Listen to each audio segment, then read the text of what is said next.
What if not having friends after 70 wasn't a tragedy, but a doorway to your freedom? Think about it for a moment. One morning you wake up. The sun pours through the window as always. The house is silent. The phone hasn't rung. On the table there's only one cup. And in front of you, no one. Just you. You and the silence. To some, that scene might seem sad. An image of abandonment, of loneliness, of a routine without company. But what if there's something else in that scene? What if that silence were peace? What if that cup, warm in your hands, were a self-love ritual? What if having no one around didn't mean you were incomplete, but that you were finally centered? We live in a culture that repeats again and again. If you don't have a circle of friends, if you're not surrounded by people, if your phone stays silent, something must be wrong with you. That you're alone, that you're empty. But maybe that belief is what hurts us. Not loneliness itself, but the fear of it. Today I want to speak to you from a different place. From an idea that can feel uncomfortable at first, but deeply liberating once you embrace it. Because not every bond fills you, not every companionship heals you, and not every silence is your enemy. In this video, we'll dismantle the myth that you need friends to be okay. We'll explore 6 reasons why, after 70, you can live happier without needing to be surrounded by people all the time. And no, this is not a call to isolation. It's a hymn to emotional independence, to authenticity, to the fullness that springs from within. Don't go anywhere. Stay until the end, because what I'm going to share could change how you see your everyday life. It could give you new peace. It could restore your power to be with yourself, without fear. And before we continue, I'd love to read you in the comments. How old are you? Where are you watching from? Have you ever felt this sensation of being alone and wondered whether it's good or bad? Because perhaps, after this video, you'll begin to see that you're not as alone as you thought. You're with yourself, and that can also be beautiful. Reason 1. You no longer need external approval.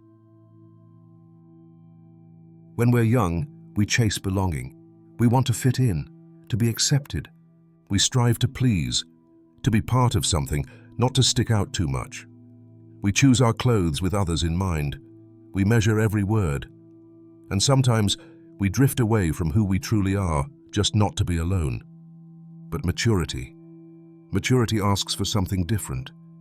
It gently but firmly leads us toward authenticity. It's no longer about pleasing everyone. It's about pleasing yourself, feeling that your days have meaning, not because someone else validates them, but because you chose them. Cecilia was 78. For decades, she'd been part of a weekly women's circle, sharing meals, catching up, talking about everything and nothing. But one day she came home feeling empty. She sat before the mirror and realized she'd never said a word she truly meant. She'd laughed when nothing was funny. She'd stayed silent when something upset her, all to avoid rocking the boat, to avoid standing out. The next week she skipped the gathering, and the one after that, and the one after that. Not out of anger, not out of sadness, out of dignity. I stopped going because I didn't feel heard. And if I can't be myself, I'd rather be alone, but free. It wasn't a bitter surrender. It was a rediscovery.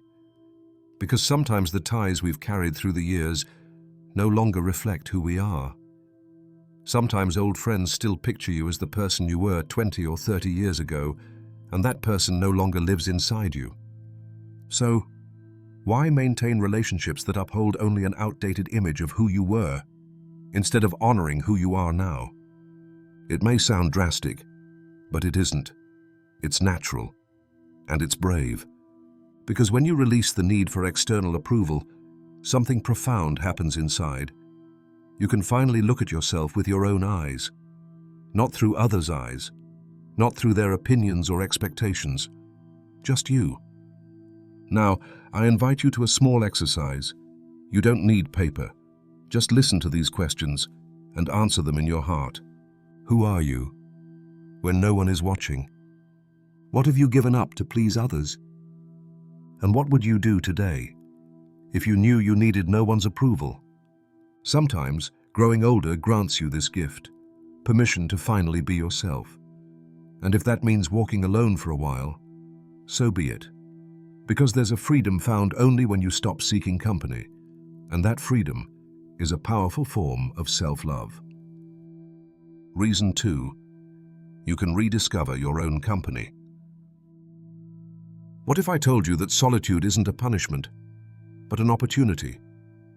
We live in a society that confuses silence with abandonment, loneliness with sadness. But that's not true. Solitude, when embraced, can be the fertile ground where the most important relationship grows, the one with yourself. Because solitude isn't emptiness, it's space without noise. It's the moment when you no longer have to perform for anyone. No pretending cheerfulness, no mustered smiles. It's the instant you can simply be. Mr. Ernest, 76, lost his wife after 50 years of marriage. The first year was brutal. His home felt cavernous. Breakfast was silent. His armchair seemed to gaze back at him with nostalgia. But one day, after finishing his coffee, he pulled an old notebook from a drawer and wrote a sentence. Then another. Then an entire poem. He wasn't a poet. Not at all. Yet each morning, after breakfast, he wrote something. Memories, inventions, words only he understood. Without looking for it, he'd created a new ritual, the ritual of reconnecting with himself. Not everyone writes poems, but we can all discover a small, intimate gesture that lends meaning to our hours. Cooking for yourself as if you were a special guest, not out of duty, but out of love. Plating your meal with care, setting the table intentionally, because you deserve that tenderness. Speaking kindly to yourself when you feel alone, greeting yourself good morning in the mirror, reminding yourself you're still here, still alive, still worthy. Reading aloud, hearing your own voice, feeling that even if the words come from someone else, when you speak them, they belong to you. Small gestures, but they sustain the soul. Society taught us to seek love externally, in partners, children, friends, and that's beautiful. Shared love is a treasure. But there's also a quiet, steady, profound love we sometimes forget. Self-love. Because at the end of the road, when everyone leaves, when the house is silent, when you do not expect visits or calls, what remains is your own voice, your memories, your gaze. That's why cultivating a good relationship with yourself isn't selfish, it's wise. Have you spoken kindly to yourself today? Have you offered yourself a small gesture of care, even if no one else did? Do it, because you deserve your own tenderness. And when you learn to enjoy your own company, you stop seeing solitude as absence and start seeing it as a gift. Reason 3, fewer ties, less emotional wear. Here's something no one tells you about growing older. Often, letting go of certain people is healthier than clinging to them. For years, we carry the notion that the more friends we have, the richer our lives. But with age comes a different realization. Not every connection adds value, and not every companion truly accompanies us. Louise, 79, had been friends with Teresa for decades. They met in youth, shared beautiful moments, but also years of tension. Teresa was critical, demanding, always comparing their lives. Every call left Louise feeling small, drained, confused. Yet Louise stayed. She's my lifelong friend, she'd tell herself. What will people think if I stop calling? We cling to relationships out of habit, not out of joy. Until one especially painful call, Louise hung up, and instead of guilt, she felt relief. She never called back. That night, for the first time in ages, she slept in peace. Sound familiar? In later life, peace outweighs quantity of relationships. It's not selfish to say, I don't want to speak with someone who hurts me. It's self-care. It's emotional maturity to choose tranquility over obligation. Many ties aren't based on love, but on duty. We meet because we always have. We call because we're supposed to. But when your heart fades in those interactions, it's time to reassess. True affection embraces silence. Habits dressed as friendship grind you down like a pebble in your shoe. Learning the difference is an act of self-love. Ask yourself, does this person bring me calm or stir my soul into turmoil? Can I be myself with them, or must I perform? Do I feel cared for or judged? And if the answer pains you, remember, you're at a stage of life where you no longer must please anyone. You're not here for half-hearted relationships or obligatory calls. You're here to thrive. Reducing your circle isn't isolating, it's refining. It's keeping only what's true. Understanding that your time and energy are sacred. You don't owe anyone your company, but you owe yourself peace. Reason 4. Embrace emotional and practical independence. For ages, we've been told that reaching a certain age means depending on others, children, grandchildren, caregivers, because you can't manage alone anymore. But what if that's not entirely accurate? The truth is, after 70 you can discover a new freedom, the freedom to fend for yourself, to be sovereign in your own day. George, 75, was widowed 3 years ago. His wife had handled all the household duties, bills, plants, small repairs. At first he felt helpless. When the kitchen faucet started dripping, he called his son. The son didn't answer. He was busy at work. George stared at his phone, then to YouTube. How to fix a leaking faucet. 30 minutes later, he'd done it himself. When his son finally called back, George didn't complain. He simply smiled. "You don't have to help me with that anymore." That tiny victory, a drip stopped, became an ocean of independence. See? Emotional and practical independence isn't arrogance, it's empowerment. It doesn't push others away, it frees you from needing them to exist. Society sells you the image of the dependent grandparent, the elder who can't cope. But there's another model, the older adult who adapts, learns, transforms, choosing not from lack, but from autonomy. And it's not just practical tasks. True independence is emotional, when you no longer need constant validation. When your day isn't ruined by an unanswered call because you've become your own best company. That's not coldness, it's maturity.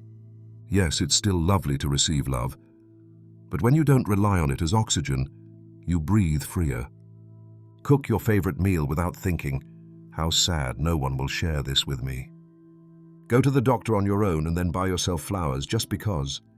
Master your phone, your finances, your schedule, without waiting for someone to bail you out. Independence is not loneliness, it's sovereignty.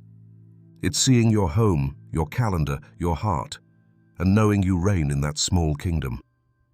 Does that sound like something you'd like to experience? Reason 5. Freedom to create new, more authentic connections. When we're young, we make friends out of necessity.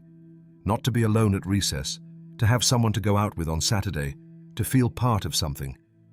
But with time, everything shifts. At some point, often after 70, you discover something powerful. You don't need friends, and therefore at last, you can choose them. When you stop seeking company out of fear of loneliness, you begin seeking it for pleasure, affinity, truth, and that changes everything. Rosalie, 83, has lived alone for over a decade. She was always quiet, reserved, but harbored a longing. No one around her shared her passion for antique books. Not her children, her childhood friends, or even her grandchildren. She wanted to discuss 19th century poetry, forgotten authors, handcrafted bindings, but felt no one cared. Then one day, she searched online for classic literature book club and found it. A small online group, people from Argentina, Mexico, Spain, each week discussing a book, not small talk, but with depth, emotion, enthusiasm. Rosalie had never felt happier. "I don't have to please them. I only have to be myself," she said. That's what happens when you stop needing friends out of necessity. You start finding them out of freedom. You no longer endure what doesn't serve you, force hollow conversations, or maintain empty ties out of fear of being alone. Instead, you open the door to something new, smoother, more sincere, more aligned with who you are today, not who you were 30 years ago. This can take many forms. A neighbor you share dawn walks with on the porch, a community passionate about gardening, history, embroidery, music, whatever ignites your soul. An unexpected chat in the park, a comment on a video like this, a letter sent to a group that listens. New connections don't always look like old ones. They don't need labels. They may not be friends in the traditional sense, but they are soul companions. And the best part is, there's no pressure, no demands, no expectations, no fear of rejection, just curiosity, enjoyment, and that spark when two people meet in the right place at the right time. Are you up for it? You don't have to go searching. Just be open, be willing, with your heart unburdened and no urgent need to fill the silence, because when you no longer need anyone is when you can truly meet someone.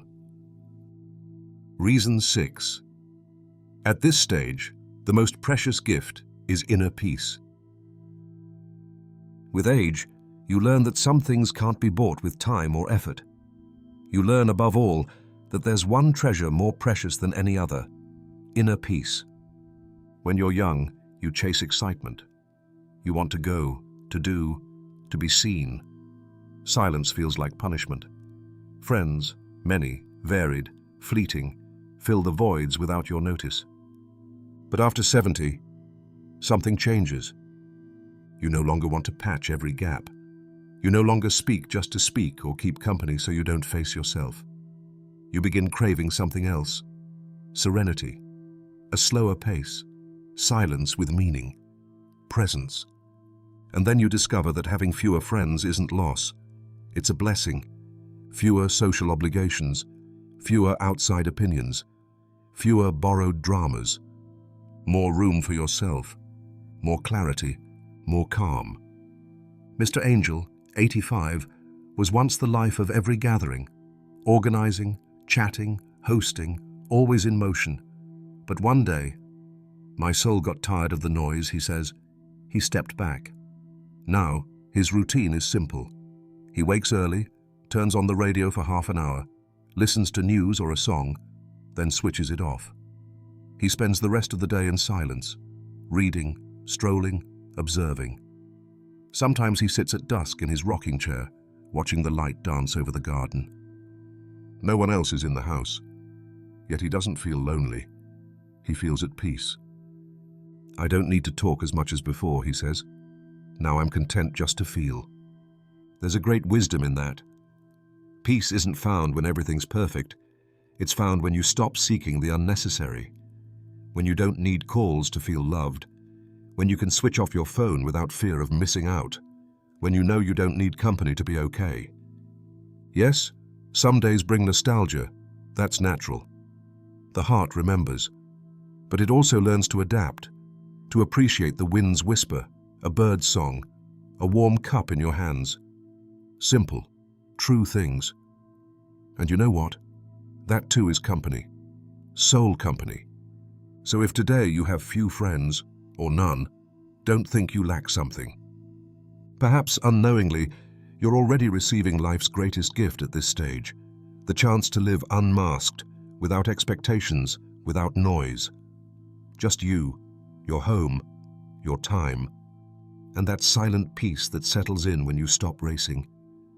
And now I want to say something important, very important.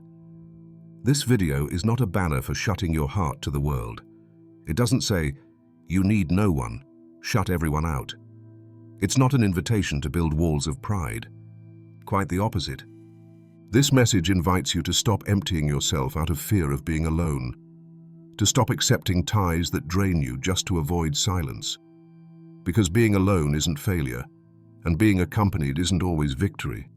But if one day, without seeking it, without expecting it, someone arrives, someone who doesn't interrupt your silence but shares it, someone who doesn't demand, condition, or drag you back into the past, or judge you for changing, someone who walks beside you, unhurried and unafraid, then, yes, open the door, not out of need, not out of anxiety, but because now you know you can be well on your own, and this person doesn't come to complete your life. They come to add to it. It may be a new friend, an unexpected love, a neighbor to share coffees with, a letter from someone in another city. What matters is not how many arrive, but how they arrive and how they stay. To love without need, friendship without dependence, companionship without sacrifice, that's what's truly worthwhile. So if you, from the depths of your soul, still long for hugs, shared laughter, walks together, or a good chat over coffee, don't be ashamed. That's fine too. Just remember, now you choose from freedom, not from fear. Because when you no longer need to fill voids, the love that comes finds real space. And that is the love you enjoy most. Many people think that if your phone doesn't ring, something's wrong. That if your calendar isn't packed with outings, if no one waits for coffee time, if you're not invited or messaged, you're incomplete. But today, I ask you to question that idea. You're not incomplete. You're not less valuable for having more silence than noise. You're not less worthy for having more pauses than celebrations. Because at the end of the day, what truly matters isn't how many voices fill your house, but what kind of voice lives inside you. Do you speak gently or with judgment? Do you keep yourself company or punish yourself with comparisons? Do you care for yourself as you would something precious, or treat yourself like someone who no longer matters? When lived consciously, solitude stops being absence. It becomes presence. Presence of you with yourself, of your memories, your choices, your peace.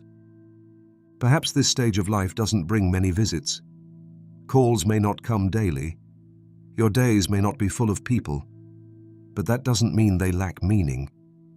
You've come this far, with your scars, your lessons, your entire story on your shoulders. And that deserves respect. It deserves that you prepare your breakfast as if expecting a guest. It deserves that you light a candle at dusk, just to watch its glow dance with you. It deserves that you speak to yourself like an old friend who never left, who stayed, even when you didn't notice. So today, hold on to this phrase. You don't need to fill your table with voices if you've learned to listen to your own. And if you've reached that place, let me tell you from my heart, you are more alive, more whole, more free than you were ever led to believe. Thank you truly for staying until here, for gifting yourself these moments, for allowing yourself to view solitude from a more serene, freer, more authentic place. Now tell me, has this happened to you? Have you felt that freedom of needing no one else to feel at peace? Have you discovered you can be well even when you're alone? My heart is open in the comments, and if this content served you, if you felt these words spoken without filters, without taboos, with soul, please subscribe. This channel isn't about passing time, it's about honoring life, yours. See you in the next video. And meanwhile, do something today just for you. A walk, a cup of tea, a song you love, because you, only you, are worth it.